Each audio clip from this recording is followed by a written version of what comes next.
안녕하십니까. 신인근의 쿠팡TV 시큐리티 뉴스입니다. 자, 오늘 아주 놀라운 소식이 북한으로부터 왔는데요. 오래간만에 북한 이야기 해드리게 되었습니다. 자, 북한에서 총격전이 벌어졌는데, 이야, 정말 어마어마한 무공을 자랑하면서 호위사령부 출신의 한 명이 총기를 탈취해서 8명을 사살했는데, 정말 놀랍습니다. 영화의 한 장면 같은데, 야, 이 우리 특수부대 이 정도 능력 될지 좀 걱정이 되기도 하는데요. 아무튼 이 북한 놀라운 총격전 상황, 또 이 총격전이 왜 일어난지 그 원인, 북한 제도가 원인이 있는데 앞으로 이런 것들이 계속 일어날 가능성이 있습니다. 자, 그러면서 여러분들 기다리시던, 저도 기다렸던 소식이 오늘 들려왔죠. 바로 우리나라가 우크라이나에 무기를 직접 지원할 수 있는 그런 언급이 나왔습니다. 바로 대통령에게서 어떤 내용인지, 그리고 우리는 어떤 무기를 줄 수 있는지 알아보도록 하겠습니다. 신인근의 쿠팡TV 구독, 알림, 좋아요 눌러주십시오. 한미 정상회담을 앞두고 한국에 대한 우크라이나 무기 지원 압박이 점점 심화되고 있는 가운데 윤석열 대통령이 우크라이나 무기 공여와 관련한 입장을 밝혔습니다. 우리가 보유한 무기 가운데 우크라이나에 유용한 무기들이 꽤 있는데 이번 기회에 무기 공여와 국제적 위상 제고, 우리 군사력 현대화가 이루어지길 바랍니다.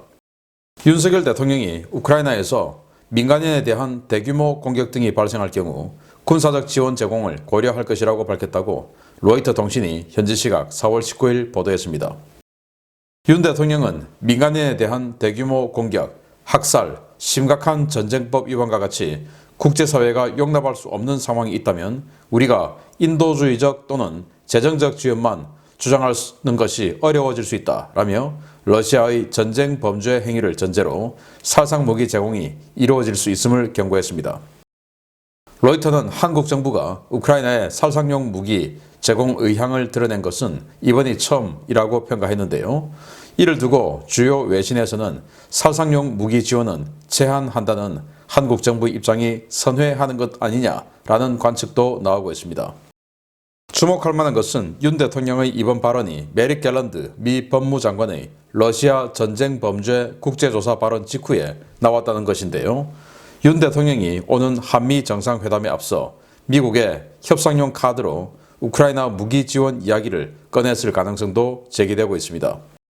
우리나라가 우크라이나에 무기를 공급할 경우 가장 유력한 무기는 35대를 보유하고 있는 T-80U 계열 전차, 70대를 보유하고 있는 BMP-3 보병 전투장갑차, 메티스-M 대전차 미사일 등인데요.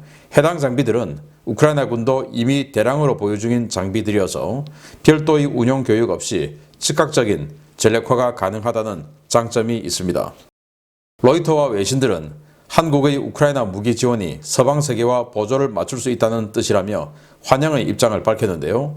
이와 달리 정치권에서는 야당 대표와 야당 원내대표 등이 나서 우크라이나에 대한 전쟁 무기 지원 불가 선언, 우크라이나 살상 무기 우회 지원 의혹 해명 등을 요구하며 반대 목소리가 나오고 있습니다. 서방 각국은 이번 우크라이나 무기 지원을 통해 노후 무기 체계들을 정리하고 심화되는 안보 위협에 효과적으로 대응하기 위한 군사력 현대화의 기회로 삼으면서도 무기 지원을 통해 국제적 위상을 강화하는 기회로 활용하고 있는데요.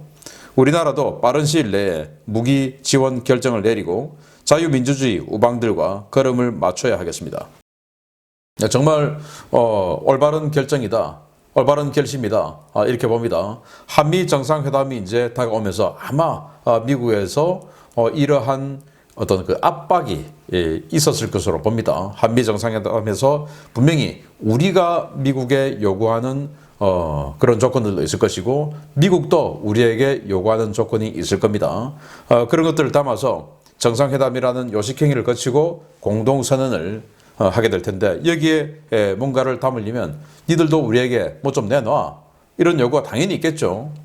그런 것들이 바로 무기 지원인데 우리가 불곰 사업을 했었죠. 노태우 대통령 때 소련에게 소련과 이제 외교 관계를 이렇게 정상화하기 위해서 소련에게 차관 지원을 해줬고 그 차관을 소련이 해체되면서 러시아가 그 채무를 이어받았고 근데 러시아는 모라토리엄 선언하면서 돈을 갚을 능력이 없었죠. 그래서 나중에 김영삼 대통령 때 합의를 해서 이 불검 사업이라고 해서 우리가 러시아에게 받을 돈 16억 달러를 무기로 대신 변제받는데, 그런데 무기로 다 주면 러시아가 남는 게 없으니까 무기 가격의 50%를 우리가 현금으로 주고 나머지 50%를 무기값에서 까주는 이제 이런 것으로, 그래서 절반 가격을 주고 이제 우리가 사온 겁니다. 그때 들어온 게 T-82U 전차.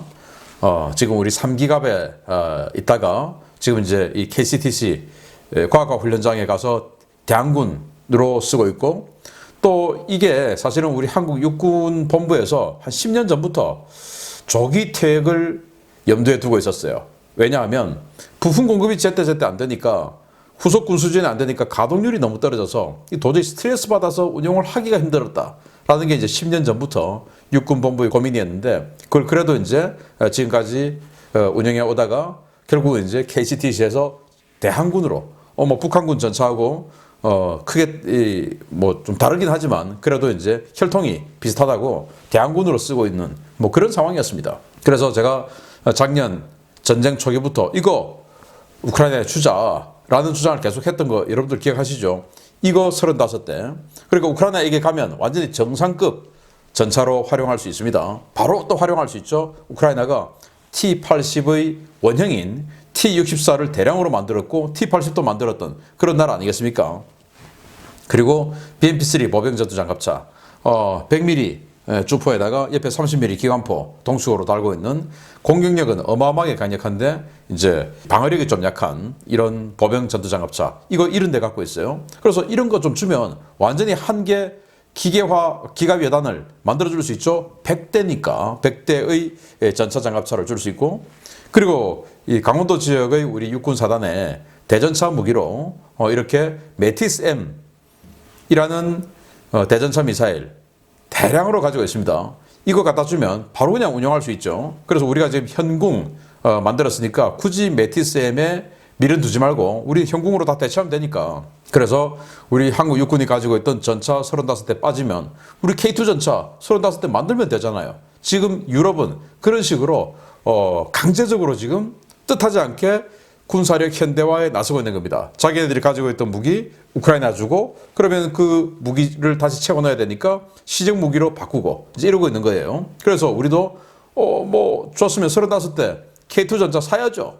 그리고 지금 BMP-3 보병전투 장갑차 이런 데 빠지면 K-21 장갑차 이런 데 사야죠. 기왕 사는 거 AS-21로 사서, AS-21 지금 뭐 세계에서 경쟁해야 되는데 한국군이 쓰고 있는 이게 없으니까 홍보 또 경쟁이 좀 힘들어요. 그래서 한국군이 쓰는 걸 보여줘야 되죠. 그래서 AS-21 이런 데 하고 메티스에 빠지는 거 현궁 도입하고 이렇게 하면 된다. 자, 그런데 이 전쟁 범죄 행위 이런 게 나타나면 하겠다고 하는데, 전쟁 범죄 행위는 지금도 제가 뭐 매일 알려드리고 있지만 러시아는 계속 전쟁 범죄 행위 하고 있으니까 뭐 언제든지 이것 때문에 우리는 참을 수 없다라고 선언할 수가 있죠. 자, 그런데 인권 변호사 역할은 한 번도 하지 않았으면서 인권 변호사라고 포장하고 있는 야당 대표가 절대 반대를 주장하고 나섰습니다. 자, 그럼 우크라이나인들 지금 2만 명 넘게 납치되어 가고, 어린이들이 수만 명이 지금 납치되어 가고, 그리고 학살당하고 있는 그런 걸 봐도 됩니까? 이 자들은 인권도 없고 자유도 없고 민주주의도 없어요. 오직 중국, 러시아, 북한 이들만 그들 눈앞에 하트가 그려져 있는 이런 자들입니다. 전체주의, 독재 국가들. 바로 똑같은 자들이죠. 그리고 그 야당 원내대표 박원근이라는 자는 전대협 의장이었습니다. 뭐 완전히 그냥 그건 거죠. 뭔지 아시죠? 뻘건 거. 그러니까 이 자도 자, 우회적으로 지원하려는 의혹이 있다. 아니, 이렇게 지원하는 게 잘못된 겁니까? 무슨 의혹입니까? 북한에서 마약이 들어온다는 의혹이 있다. 그걸 검찰이 수사하려는 의혹이 있다. 북한에서 마약 들어오면 검찰 수사하는 게 잘못된 겁니까? 검수완박인데 왜 검찰이 수사해? 그래서 우리 법무장관이 아니 지금 제보하시는 거예요? 라고 국회에서 이야기했던 적도 있지 않습니까? 여하튼 그들의 눈앞에는 북한, 중국, 러시아가 상전으로 우뚝 솟아있는 이런 자들 아니냐라는 여담을 좀 알려드리고, 이거 빨리 명분 하나 딱 잡아서 우리 참을 수 없다, 줘야 된다, 지원해 주겠다 라고 해서 한 개 기가배당급의 기계화 장비들 확 지원해 주어서 우리의 국제적 위상을 좀 올렸으면 좋겠다. 걸프전 할 때, 이라크전 할 때 일본이 돈을 어마어마하게 지원했어요. 그런데 쿠웨이트 재건하고 이라크 재건하고 할 때 일본이 열매를 따먹었냐? 못 먹었습니다. 왜? 돈 줘가지고는 생색이 안 나죠. 피를 안 흘렸으니까. 그런데 이번에는 참전하에서 피를 같이 흘릴 수는 없죠. 그럼 뭐냐? 무기 지원을 해줘야 우크라이나 재건 사업에 들어갈 수 있는 겁니다. 500조 원 사업입니다. 이게 괜찮은 투자 아닙니까? 반드시 해야 됩니다. 두 번째입니다. 우크라이나가 5월 대공세를 시작하면 러시아가 이를 막을 수 없다는 것은 크렘린궁에 있는 러시아 지도자들이 가장 잘 알 것입니다. 궁지에 몰린 러시아가 핵무기 카드를 꺼내려는 모양입니다. 우크라이나 전쟁을 통해 궁지에 몰린 러시아가 핵무기를 사용할 수 있으며 미국과 나토는 이에 대비해 경계태세를 유지해야 한다고 웬디 셔먼 미 국무부 부장관이 현지 시각 4월 18일 경고했습니다. 셔먼 부장관은 워싱턴 DC에서 열린 군비통제, 군축, 대량 살상무기 비확산 회의에 참석해 최근 러시아의 이상 행보들을 언급하며 블라디미르 푸틴 러시아 대통령이 핵무기를 사용할 수 있는 징후에 우려하고 있다라며 미국과 나토는 경계태세를 유지해야 한다라고 밝혔습니다. 셔먼 부장관은 최근 러시아가 해군과 공군, 지상군의 핵전력 과시와 벨라루스 전술 핵무기 배치 상황을 언급하며 이것이 푸틴의 핵 위협을 이용하는 방식이라고 지적했습니다. 셔먼 부장관의 이 같은 발언은 최근 러시아가 보이고 있는 이상 징후들 때문인데요.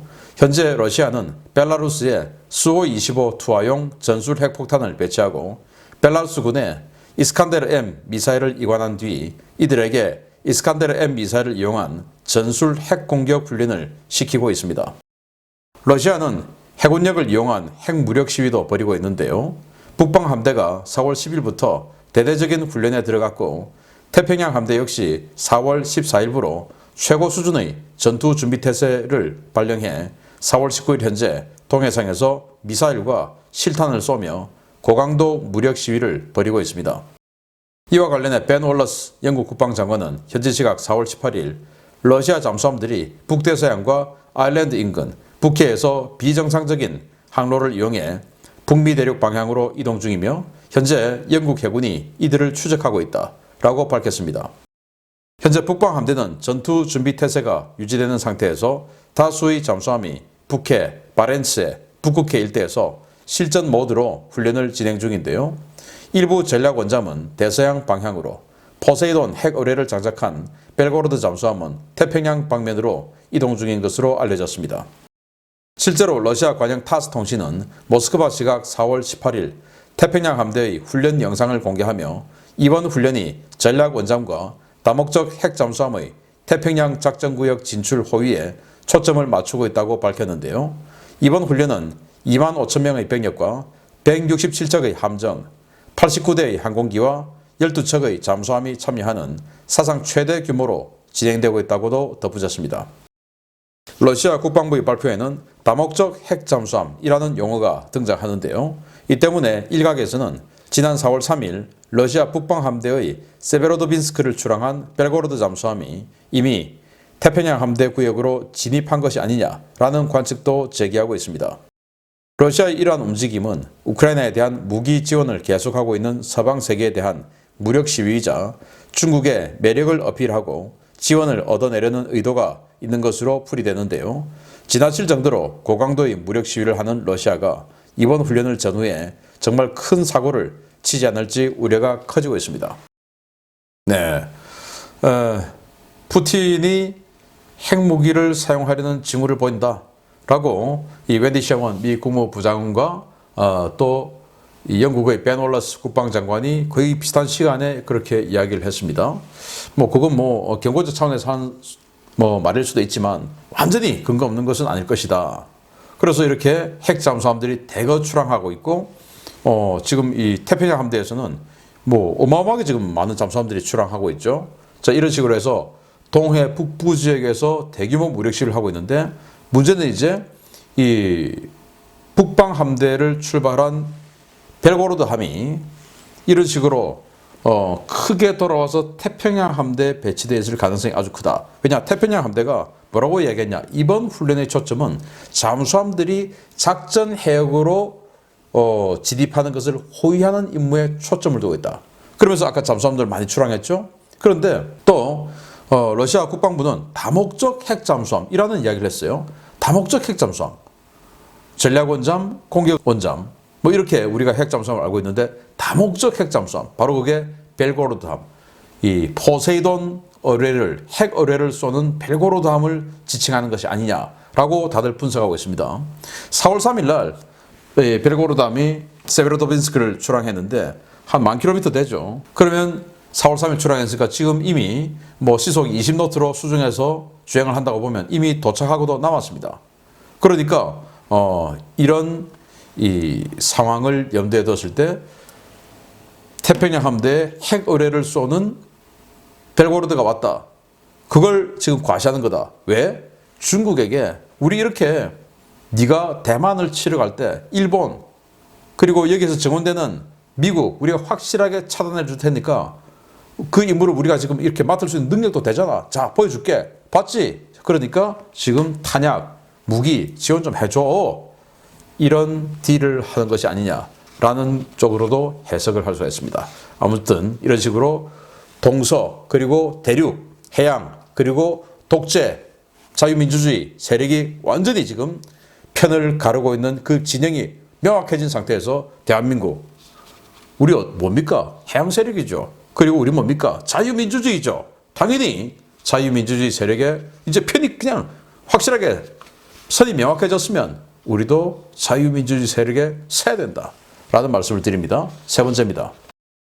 김정은을 지키는 북한 최정예 부대인 호위사령부에서도 최정예 요원들로만 편성되는 저격수 요원이 총기를 탈취해 다수의 안전원들, 즉 경찰들을 사살하는 초유의 사건이 발생했다는 소식입니다. 북한 사회가 술렁이고 있는데 북한 당국은 유사 사건이 일어날 것을 우려해 전전긍긍하고 있습니다. 호위사령부에서 근무하던 최정예 저격수 요원이 가족이 연루된 사건에 연좌제 처벌을 받은 것에 격분해 구류장을 탈출해 다수의 안전원들을 사살하는 사상 초유의 사건이 발생했다고 자유아시아 방송이 4월 18일 보도했습니다. 사건은 지난 3월 말 함경북도 어랑군에서 발생했는데요. 어랑군 안전부 구류장에 수감되었던 수감자가 구류장을 관리하는 개호원을 다수 사살하고 탈출했습니다. 이 수감자는 호위사령부에서 저격수로 근무하던 전도 유망한 군인이었는데요. 가족인 친형이 체제 비난성 발언을 한 것이 문제가 되어 정치범 수용소에 수감되면서 가족 전체가 연좌제에 걸려 강제 전역을 당했습니다. 강제 전역 후 고향인 어랑군으로 돌아온 그는 연좌제로 자신의 모든 것을 잃은 현실에 격분해 사회에 적응하지 못하고 각종 범죄를 저지르다가 안전부에 체포되어 구류된 뒤 조사를 받고 있었는데요. 일요일이어서 구류장 개호원 근무자가 줄어든 틈을 노려 과감하게 탈출을 시도했습니다.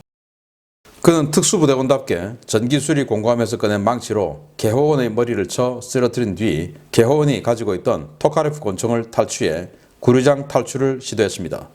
그는 탈출 과정에서 4명의 안전원을 사살하고 인근 마을로 도피했는데요. 인근 마을의 여관에 잠입해 날이 어두워지기를 기다리던 중 여관을 수색하던 안전원 2명을 추가로 사살했습니다. 북한 당국은 인근 안전부와 군병력에 비상을 걸고 어랑군 전체를 봉쇄했는데요. 그가 시내 아파트 지하 창고에 숨은 것을 확인한 북한 당국은 아파트를 포위하고 진압부대를 투입했지만 저격수의 신기에 가까운 사격술 때문에 2명이 더 희생되고 진입을 포기해야 했습니다. 아파트를 포위한 북한군 병력이 늘어나고 탈출이 불가능해지자 이 저격수는 결국 스스로 극단적인 선택을 했는데요. 북한 당국은 이번 사건에 상당한 충격을 받은 것으로 알려졌습니다.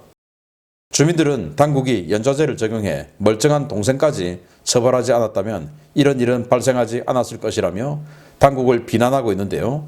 북한이 주민에 대한 탄압과 연좌제를 유지하는 한 이런 사건은 언제든 다시 터질 수 있어 북한 당국을 더욱 긴장시키고 있습니다.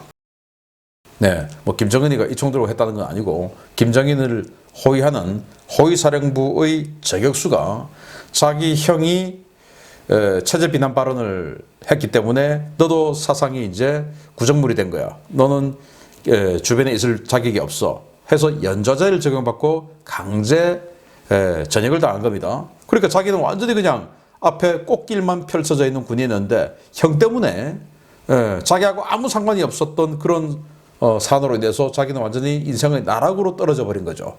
여기에 이제 젊으니까 격분해가지고 고향에 돌아가서 뭐 온갖 사고를 다 치다가 그냥 불량배가 된 겁니다. 그러다가 이제 경찰서 우려심 경찰서 구류장에서 조사를 받고 있던 중에 사고를 친 겁니다. 주말이니까 뭐 이 당직이 별로 없고 한 상황에서 아마 이 철창 내부에 있는 불을 자기가 껐겠죠. 불이 안 들어와요. 그래서 수리하러 들어온 그 안전원들을 공구박스에서 망치를 써서 때려서 제압을 하고 그리고는 총을 뺏어서 그때부터 이제 활극을 벌였는데 와 정말 놀랍습니다. 이 권총입니다. 토카레프라고 하는 권총인데 북한에서는 이걸 떼떼 권총이라고 해요. 떼떼 권총. 왜냐?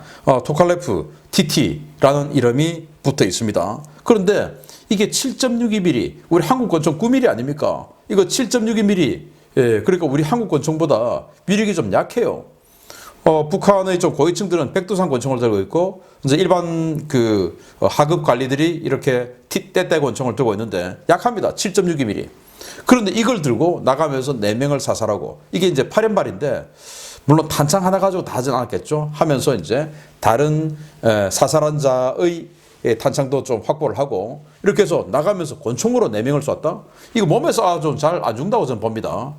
그렇다면 사살했다고 한 것은 헤드샷을 했기 때문에 사살당했지 않을까. 그리고 나가서 예관에 숨어 있다가 또 2명을 더 사살하고 진압하러 오는.